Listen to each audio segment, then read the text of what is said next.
Hi, welcome back to Cooking with Dave. Today, because of the coronavirus, you're probably starved for some kind of good diner food. If you're used to going to the Star Diner or someplace like that, you're probably hungry for some hash browns and a fluffy omelet. So today what we're going to do is I'll make you some hash browns first. And sometimes if you try to make hash browns before, you grate the potatoes, you put them in the pan, and they burn to the pan, or they don't get done, or they're raw, and it's pretty disappointing. So I came up with a little trick that will help. So first of all, the potatoes we use, especially the Yukon Gold potatoes, are really good if you can find them. Otherwise, just take regular potatoes. If there are spots on them, just cut them off. You don't have to bother to peel them. We put them in the Instapot here. We're going to put in half a cup of water, and then I'm going to put it on steam for 10 minutes. If you don't have an Instapot, you can just steam them on the stove, or you can... Okay, so I steamed the potatoes for like 10 minutes. Let them cool a little bit so you don't burn your hands. Next thing I'm going to do is I'm just going to chop up an onion. Oop. Be nice if you could see what I'm doing. And for hash browns, I like to use the big pieces.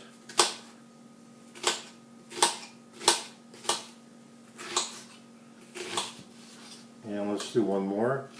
And then after that, I'll just show you with one potato what it's going to look like.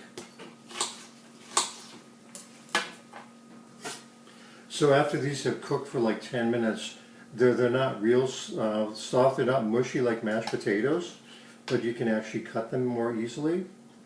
And I'm just going to put them in chunks, about like this. And if the peels come off, doesn't matter, chop them up. And I'll do that for the... Okay, so I chopped the potatoes up. Next, you can either use butter or olive oil, or a mixture of the two. If you mix a little olive oil with the butter's not going to burn. But even better yet is I made some Ethiopian ghee a while ago. So it's basically a lot of spices infused with butter, and then you take the foam part off and you're left with this ghee, which is not going to burn either. So I'm going to put this in the pan with the onions and let that cook for about 10 minutes. So I put about that much butter in, and then I'm just going to take the onions, throw them in, cook them for about 10 minutes, and this is what my potatoes look like. I guess maybe these are more like home fries, whatever you want to call them. So I'll be back in about 10 minutes. Okay, while the potatoes are cooking, I'm going to show you how to make a nice fluffy omelet. Sometimes you get them from the restaurant and they're kind of flat and don't have much air in them. So this I actually learned when I was in the Peace Corps. I went to the local Holiday Inn and the guy was making made-to-order omelets. And the way he makes them, or made them, puts a lot of air into them. So first, again, I put some butter in a pan. I'm using my Ethiopian ghee instead of butter. Or you can use like butter and olive oil. I have about 3 eggs. I'm going to make my wife some breakfast, lunch. She's not up yet. So I'm going to heat the butter up, put in some onions and some parsley and salt and pepper, and then we'll see the next stage. Okay, so I'm just going to beat the eggs up, just with a fork, okay. After you beat it up a little bit, put in like a tablespoon of, I put half and half. If you have some milk or something, that'll do. We'll put some salt and pepper in there, and we're going to wait until the parsley and ghee and onions saute a bit. And you can see the onions for the hash browns are just about done, a few more minutes. Okay, so these potatoes onions have been cooking maybe like 8 minutes. They're starting to turn brown. And for my omelet, maybe a couple more minutes. When these start to turn brown and tender, the key for the omelet, make sure the onions are in little tiny pieces. If it's big chunks, the omelet's going to fall apart. So next I'm going to put the potatoes in here and just mix them together, cook them maybe like 5 or 10 minutes, and then stir them. Okay, my onions are starting to turn brown here, so I'm going to stir this up, pour it in, make sure the flame's hot. Okay? Now the trick to this, when you're doing it, make sure the flame's hot and you simultaneously shake the pan as you stir with a fork. This gets the air into it.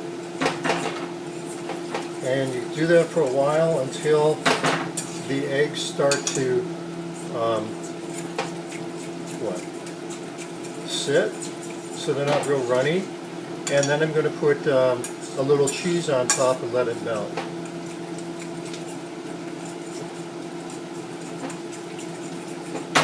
You should be amazed at how this looks.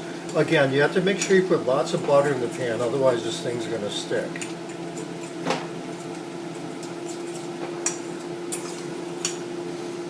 I wish you could smell this, because this bee smells so good. Okay, see this, how it's not real runny anymore? So now I'm going to turn the heat down. And at this point, I'm going to put some feta cheese on. That goes well with Ethiopian flavors. Oops. Just sprinkle some on there and let that sit. A couple minutes. Meanwhile, don't be afraid of using butter. It was looking a little bit dry, so I just threw in another big chunk of butter. Everything's better with butter. I'm not even going to eat these hash browns because I'm on a low-carb diet, but I will eat part of these eggs. So let's see, how's this looking now? Just want to wait a little bit more before I flip it over. I'm going to flip it in half. Okay, now I'm going to loosen the edges here. And this isn't a non-stick pan, this is just an aluminum pan. So you want to make sure before you flip it, it's not sticking anywhere.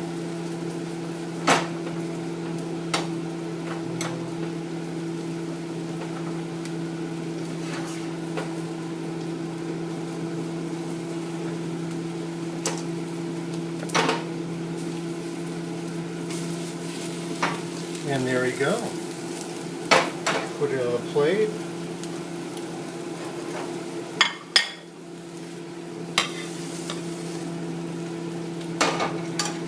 And take a look. So take a look at that. That's nice and fluffy. Excuse my finger, but see, you got to try it. And these hash browns, I would give them another 5 minutes or so, then I'll show you how they look. Here we go. So put some salt and pepper on there, and look at this, see? It's not stuck to the pan at all. If you had started with raw potatoes, it'd be all stuck and burnt. So let's put a little bit with the omelette here. And here we go.